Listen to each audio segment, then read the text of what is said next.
아이의 혼이 몸으로 돌아오고, 아이의 혼이 몸으로 돌아오고, 이 제목으로 하나님 말씀 전하겠습니다. 하나님은 엘리야에게 시돈에 속한 사르밧으로 가서 거기 머물라라고 하셨습니다. 하나님께서 그곳에 살고 있는 과부에게 명령하여 엘리야에게 음식을 주겠다고 하신 것입니다. 하지만 이스라엘 온 땅에 닥친 심한 가뭄으로 인해 사르밧 과부 역시 먹을 것을 구할 수 없었고, 단지 병에 기름 조금과 통에 한 움큼의 가루만 남았을 뿐입니다. 딱 한 끼 분량의 식량이었습니다.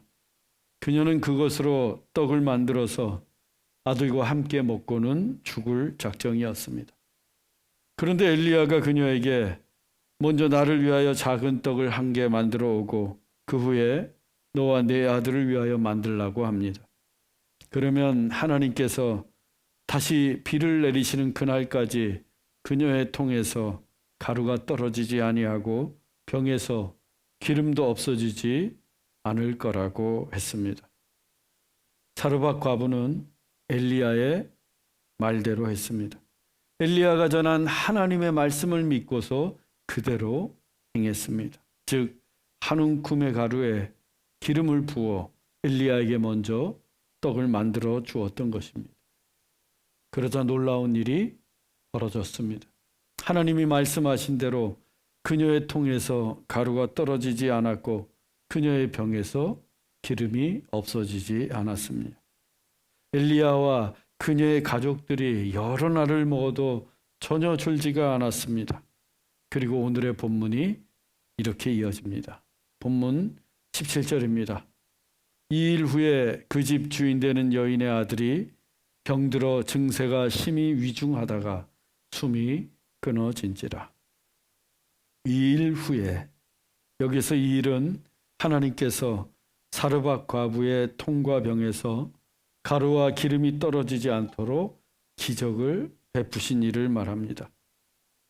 아직 비가 오기 전이었으므로 그 기적은 계속 진행형이었고 엘리야 역시 그녀의 집에서 아직 머물고 있을 때였습니다. 그런데 전혀 예상치 못한 일이 일어났습니다. 여인의 아들이 병이 들어 위중하게 되었고 결국 숨이 끊어지고 만 것입니다. 겨우 굶어 죽기를 면하고 목숨을 건졌는데 아들이 병들어 죽었습니다. 이 세상에서 가장 황망하고 비통한 일은 자식이 죽는 것입니다. 부모보다 자식이 먼저 죽는 거예요. 전에도 말씀드린 적이 있지만 이 자식을 잃은 부모에 대한 호칭은 없습니다. 이 여인처럼 남편을 잃은 여인을 과부라 부르고 아내를 잃은 남자는 호랍이라고 합니다. 또 부모를 잃은 자식은 고아라는 호칭이 있습니다. 하지만 자식을 잃은 부모는 한글이든 영어든 이를 지칭하는 단어가 없습니다. 부모가 자식을 먼저 보내는 것처럼 비극적인 일이 없고 생각만으로도 그 슬픔을 표현할 길이 없어서 동서양을 막론하고 자식을 잃은 부모에 관한 호칭은 없었습니다. 지금 아들을 잃은 사르밧 과부의 심정이 이와 같았습니다. 마치 창자가 끊어질 듯이 너무도 아팠고 참담하고 괴롭습니다. 이럴 거라면 차라리 엘리야의 말을 듣는 게 아니었습니다. 아들과 함께 떡을 만들어 먹고 죽는 것이 더 나을 뻔했습니다. 그러면 적어도 사랑하는 아들이 먼저 죽는 모습은 보지 않아도 되었고 지금처럼 미치도록 괴롭고 아픈 가슴을 부여잡지 않아도 되었을 것입니다. 그래서 엘리야를 원망합니다. 본문 18절입니다. 여인이 엘리야에게 이르되 하나님의 사람이여 당신이 나와 더불어 무슨 상관이 있기로 내 죄를 생각나게 하고 또 내 아들을 죽게 하려고 내게 오셨나이까. 여인은 엘리야를 향해 하나님의 사람이라고 부릅니다. 그러면서 대체 나와 무슨 상관이 있어서, 다시 말하면 무슨 억하심정이 있어서 내 죄를 생각나게 했느냐고 합니다. 이 사르밧 지역은 바알 숭배의 본산, 바알의 본거지라고 했습니다. 하나님의 사람인 엘리야가 그 집에 머물게 되면서 이 여인은 이전에 자신이 바알을 숭배했던 죄들이 생각난 것 같습니다. 그리고 그 죄 때문에 아들이 죽었다고 여긴 듯합니다. 그래서 엘리야에게 원망을 쏟아냅니다. 내 아들을 죽게 하려고 내게 오셨나이까. 엘리야가 사르밧 과부의 집에 간 것은 극심한 가뭄 중에 굶어 죽을 지경이 된 그들을 살리기 위함이었습니다. 엘리야가 그들 모자를 살렸습니다. 엘리야가 아니었더라면, 더 정확히는 하나님이 아니셨다면 그들은 벌써 죽었을 것입니다. 하나님께서 그들을 살리시기 위해 엘리야를 보내신 겁니다. 즉 그녀의 아들이 죽은 것은 그 여인의 죄 때문이 아니라는 거예요. 그러실 거였다면 하나님께서 애시당초 그들을 살려주시지도 않았고 엘리야를 그 먼 곳까지 보내시지도 않았습니다. 더욱이 하나님은 우리를 살리시는 분이지 죽이시는 분이 아닙니다. 죄인된 우리를 살리시기 위해서 독생자까지 십자가에 내어주신 분이 하나님이십니다. 따라서 그녀의 아들이 죽은 것은 죄 때문이 아니라 단지 병이 들어서 죽은 것뿐입니다. 그런데 여인은 아들을 죽이려고 내게로 왔느냐고 따지듯이 묻습니다. 아들을 잃은 슬픔을 엘리야에 대한 원망으로 토해내고 있어요. 상황이 이렇게 되자 엘리야도 당혹스럽기는 마찬가지였습니다. 본문 19절로 20절입니다. 엘리야가 그에게 그의 아들을 달라 하여 그를 그 여인의 품에서 받아 안고 자기가 거처하는 다락에 올라가서 자기 침상에 누이고 여호와께 부르짖어 이르되 내 하나님 여호와여 주께서 또 내가 우거하는 집 과부에게 재앙을 내리사 그 아들이 죽게 하셨나이까. 사르밧 과부는 죽은 아들을 자기 품에 안고 있었습니다. 여인의 품에 안을 정도로 아직 나이가 어린 아들이었어요. 그러니 그 어미의 마음이 얼마나 더 아팠겠습니까? 엘리야는 일단 여인의 품에서 그 아들을 받아 안고는 자신의 거처였던 다락으로 올라가 자기 침상에 누입니다. 이 아이의 죽음에 엘리야도 참담했습니다. 하나님이 대체 왜 이런 일을 행하신 걸까? 하나님께서 정말 재앙을 내리신 걸까? 그래서 엘리야도 원망이 섞인 질문을 던집니다. 여호와여, 주께서 또 내가 우거하는 집과 집 과부에게 재앙을 내리사 그 아들이 죽게 하셨나이까? 다시 말씀을 드리지만 이 아들의 죽음은 하나님이 내리신 재앙 때문이 아닙니다. 그냥 병들어서 죽은 것뿐이에요. 물론 그 죽음이 애석하고 비통한 일입니다. 하지만 나이가 많든 적든 병이 들 수 있고 또 그 병세가 악화되어 죽는 것은 누구에게나 일어날 수 있는 일입니다. 안타깝게도 이 아이에게 그 일이 일어난 것뿐이에요. 결코 하나님이 내리신 재앙이 아닙니다. 생각해 보세요. 하나님께서 그 극심한 가뭄 중에 기껏 살려주셨는데 또다시 죽이시려고 재앙을 내리셨겠습니까? 더욱이 하나님은 살렸다가 죽였다가 그렇게 변덕스러운 분이 아니에요. 그런데 상황이 지금 너무나도 급작스럽고 참담하자 천하의 엘리야조차도 혼란스럽기만 합니다. 하지만 엘리야는 곧이어 하나님께 기도합니다. 본문 21절입니다. 그 아이 위에 몸을 3번 펴서 엎드리고 여호와께 부르짖어 이르되 내 하나님 여호와여 원하건대 이 아이의 혼으로 그의 몸에 돌아오게 하옵소서.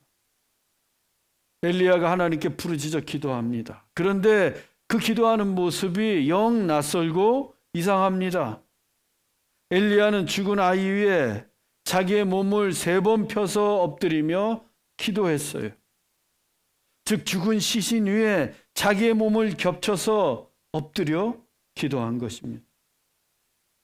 엘리야가 왜 이 같은 행동을 한 것일까요? 그냥 하나님께 부르짖어 기도할 수도 있는데 왜 그 아이의 몸에 엎드려서, 그것도 3번씩이나 엎드려서 기도한 것일까요? 여기에는 깊은 의미가 담겨져 있습니다. 엘리야가 그 죽은 아이의 몸에 엎드린 것은 그 아이와 자신을 완전히 동일시한 거예요. 즉, 그 아이의 죽음은 자신의 것으로 취하면서 동시에 자신의 생명과 호흡은 그 아이에게 전해지길 간절히 바랬던 것입니다. 내 혼이 내 몸에서 빠져나가더라도 아이의 혼으로 그의 몸에 돌아오게 하옵소서. 다시 말해서 그 아이 대신 내가 죽겠다고 기도하는 겁니다. 엘리야는 자신이 죽어서라도 그 아이를 살려달라고 하나님께 지금 기도하고 있는 거예요. 이 같은 엘리야의 모습에서 우리는 예수님의 모습을 발견하게 됩니다. 죄로 인해 죽을 수밖에 없는 우리를 살리시기 위해 십자가에서 온몸을 펴 못 박혀 죽으신 예수님이 생각이 납니다. 여러분, 생명은 또 다른 생명을 낳는 법입니다. 사랑을 심으면 또 다른 사랑이 나오고, 섬김을 심으면 또 다른 섬김이 열매를 맺는 거예요. 우리가 주를 위해서 또 교회를 위해서 먼저 사랑하고 섬겨야 합니다. 그러면 분명 또 다른 섬김과 사랑의 열매를 보게 될 거예요. 중요한 것은 내가 먼저 섬기고, 내가 먼저 사랑하고, 내가 먼저 희생의 씨앗을 심는 겁니다. 그래야 열매가 맺는 거예요. 하나님께서 엘리야의 간절한 기도를 들으셨습니다. 본문 22절로 23절입니다. 여호와께서 엘리야의 소리를 들으심으로 그 아이의 혼이 몸으로 돌아오고 살아난지라. 엘리야가 그 아이를 안고 다락에서 방으로 내려가서 그의 어머니에게 주며 이르되 보라, 내 아들이 살아났느니라. 하나님께서 엘리야의 기도 소리를 들으시고 그의 기도에 응답해 주셨습니다.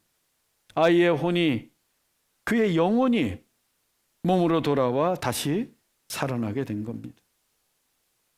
죽음은 영혼이 육신을 떠난 것을 말합니다. 영혼이 없는 몸은 죽은 거예요. 몸이 아무리 건강해도 영혼이 떠나면 죽습니다. 영혼이 없으면 빈 껍데기뿐이에요. 자, 그러면 몸이 더 중요합니까? 영혼이 더 중요합니까? 당연히 영혼이 더 중요합니다. 물론 몸도 중요해요. 우리 몸이 건강하도록 운동도 하고 관리도 해야 합니다. 하지만 몸만을 위해서 산다면, 몸에 좋다는 것은 다 먹고 마시고 하면서 영혼의 건강에는 전혀 관심이 없고 소홀히 한다면, 그래서 내 영혼이 병들고 쇠해진다면 그건 치명적이에요. 한 부자가 있었습니다. 그는 그의 농사도 풍성한 수확을 거두었어요. 그런데 몸만을 위해 사는 인생이었습니다. 그는 지금 있는 곳간을 헐고 더 큰 창고를 지어서 올해 거두어들인 수확을 쌓아두고는 편안히 먹고 마시고 쉬면서 살기를 원했습니다. 이 부자는 자기 몸만 편하고 자기의 몸만 쉬고 자기의 몸만 배불리 먹고 마시면 된다고 여겼어요. 즉 앞으로도 쭉 자기 몸만을 위해 살겠다는 거였습니다. 그때 예수님께서 이같이 말씀하셨습니다. 누가복음 12장 20절로 21절입니다. 하나님은 이르시되 어리석은 자여, 오늘 밤에 내 영혼을 도로 찾으리니 그러면 내 준비한 것이 누구의 것이 되겠느냐 하셨으니 자기를 위하여 재물을 쌓아두고 하나님께 대하여 부요하지 못한 자가 이와 같으니라.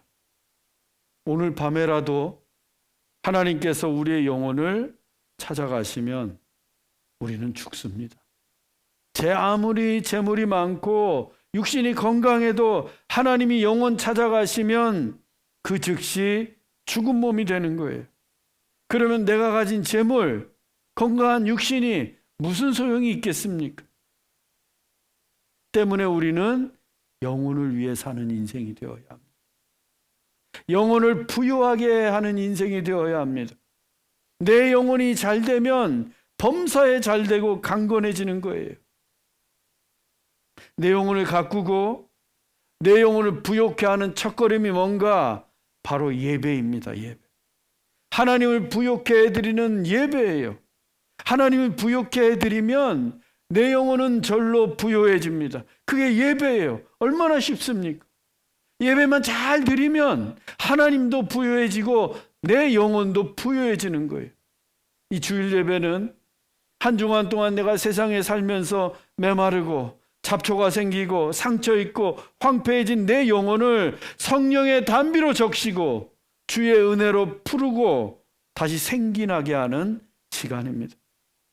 그렇게 푸르고 생기난 영혼을 가지고 또다시 세상에 나가 한 주간을 살 때 우리가 승리할 수 있는 거예요. 사랑하는 여러분, 예배를 소중히 여기십시오. 그리고 그 예배를 통해 하나님을 부유하게 해드리십시오. 여러분의 영혼이 잘된 것 같이 범사에 잘 될 줄로 믿습니다. 엘리야의 기도로 아이가 다시 살아나자 사르밧 과부가 말합니다. 본문 24절입니다. 여인이 엘리야에게 이르되 내가 이제야 당신은 하나님의 사람이시오 당신의 입에 있는 여호와의 말씀이 진실한 줄 아노라 하니라. 사르밧 과부는 이전에도 엘리야를 향해 하나님의 사람이라고 불렀습니다. 또 하나님의 말씀을 믿었어요. 하지만 100% 신뢰했던 것은 아니었습니다. 이 병에 기름이 줄지 않고 통에 가루가 없어지지 않는 것은 분명 놀라운 기적이었습니다. 그녀가 믿음으로 그 기적을 체험했다는 것은 대단한 일입니다. 하지만 이 같은 물질의 기적이 우리의 믿음을 지켜주거나 포장해주지 않아요. 사르밧 과부는 지금도 그 기적을 체험하고 있는 중입니다. 날마다 기적 속에서 살아가고 있는 중이에요. 그런데 어떻습니까? 아들이 죽자 그 기적이 날아갔어요. 사르밧 과부의 믿음이 원망으로 바뀌었습니다. 즉 기적은 결코 우리의 믿음을 담보해 주지 않는다는 겁니다. 따라서 우리가 믿어야 할 것은 기적이 아니라 우리의 생명을 살리시는 하나님입니다. 생명을 살리시는 하나님을 믿어야 합니다. 즉 기적을 일으키시는 하나님을 믿는 것에서 더 나아가 우리의 영혼을, 우리의 생명을 살리시는 하나님을 믿어야 합니다. 그때 비로소 그분의 말씀이 진실한 줄 깨닫게 되는 거예요. 내가 이제야 당신은 하나님의 사람이시요 당신의 입에 있는 여호와의 말씀이 진실한 줄 아노라. 지금 사르밧 지역은 물론 온 이스라엘이 바알 숭배에 물들어 있습니다. 그 유명한 이세벨 여왕 때문에. 바알은 그들에게 비를 내리는 폭풍의 신으로 여겨졌어요. 하지만 하나님께서 하늘에 비 한 방울 내리지 않는 가뭄을 통해 바알이 헛된 우상이요 거짓 신임을 지금 가르쳐주고 계십니다. 바알 숭배자들에게 가뭄은 바알이 죽어 지하의 세계에 묻히는 것 때문에 생기는 자연현상이라고 믿었습니다. 그때 모든 초목들이 시들게 되고 땅이 갈라지면서 죽음이 세상을 지배한다고 여겼어요. 하지만 그 바알이 부활할 때 다시 하늘에서 비가 내리고 산천의 초목들이 살아나면서 생명이 역사한다고 그들은 믿었습니다. 즉 생명이 바알에게 달려있다고 믿었던 거예요. 그러나 어떻습니까? 바알은 사르밧 과부의 죽은 아들을 다시 살리지 못하고 있습니다. 그리고 여전히 하늘에서는 비 한 방울 내리지 않고 있어요. 바알은 아무것도 할 수가 없습니다. 왜? 바알은 헛된 우상이고 거짓신이기 때문입니다. 인간이 손으로 만든 우상이요, 인간이 상상 속에서 만들어낸 거짓 신이기 때문입니다. 하나님께서는 그 바알 숭배의 본산인 시돈 땅에서 참 신은 바알이 아니라 여전히 하늘의 비를 멈추고 계시고 죽은 자를 살리시는 하나님이심을 만천하에 선언하고 계신 거예요. 그래서 이스라엘이 바알 숭배에서 돌이켜 오직 하나님의 말씀만이 진실하다는 것을 이 여인처럼 깨닫기 원하셨던 것입니다. 사랑하는 형제자매 여러분, 우리의 예배를 통해 하나님을 부욕해 드리십시다. 그때 우리의 영혼도 부요해집니다. 그리고 우리의 영혼을 혼잡하게 했던 여러 우상들을 다 버리시고 우리의 생명을 주관하시는 하나님만을 100% 신뢰하십시오. 그래서 하나님의 말씀만이 진실하다는 것을 날마다 경험하며 살아가는 우리 모두가 되기를 주 예수 그리스도의 이름으로 축원합니다. 기도하겠습니다. 사랑의 하나님, 하나님은 죽은 자를 살리시는 생명의 주이심을 우리가 믿습니다. 우리의 예배를 통해 하나님을 부욕해 드리기 원합니다. 그래서 우리의 영혼에 성령의 단비가 내리고 우리의 영혼이 푸르고 생기가 넘쳐 이 세상에서 선한 싸움 늘 승리하게 하옵소서.